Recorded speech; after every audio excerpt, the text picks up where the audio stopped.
Welcome back. We're back with Matt Bellany, who is the founding partner at Puck News, who uncovered the first form that if you want to be considered to win an Oscar for Best Picture, you're going to have to fill out this form and check all those boxes about what various people on your staff of the movie, of the film, fall into.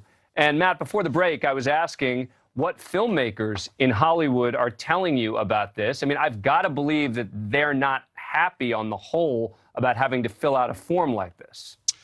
No, I've received some negative feedback, and there is a chatter amongst the community that this is an overreach and going a little bit far. But take a step back and consider where the Academy was 5 years ago. This is an organization that was about 90% white and about 77% male. So they knew they had to do something desperate to diversify this organization, and they are getting the brunt of the criticism of the entire industry. So it makes sense that they would try dramatic measures to fix this problem. But it seems to me that the solution is in the Academy, right? I mean, change the makeup of the Academy. You're right. The Academy shouldn't be that white and that male. That's the solution. So you have people from diverse backgrounds who are the ones actually doing the voting.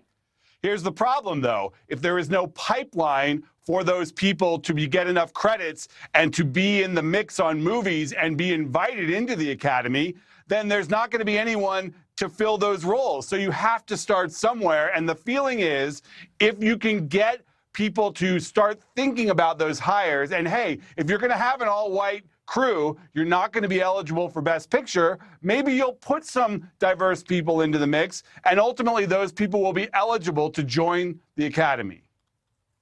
Well, just maybe it's my ignorance on how you join the Academy. What do you have to do to get in the Academy? You have to be invited by certain members, and then you have to be voted on, and you can get in through that. And once every year, the Academy announces the members from each different branch. So it's up to the different branches to add people. But again, they can do that, right? I mean, they could do, they can allow people in. They can suggest people to include, et cetera. The notion that they simply don't have any people to consider for the Academy sounds to me, and again, you know this better than I do, but it sounds to me like a cop-out on the part of the Academy. Well, that's a good argument, except I would say that the Academy has been very aggressive in finding diverse people to add to the ranks over the past 5 years, so much so that they've been criticized for abandoning the meritocracy, that it's supposed to mean something when you are invited into the Academy, and people with fewer credits have been admitted over the past few years in order to boost the diversity stats. There aren't going to be as many people to invite in if you don't start at the filmmaking process itself and get people the credits they need to be considered for the Academy.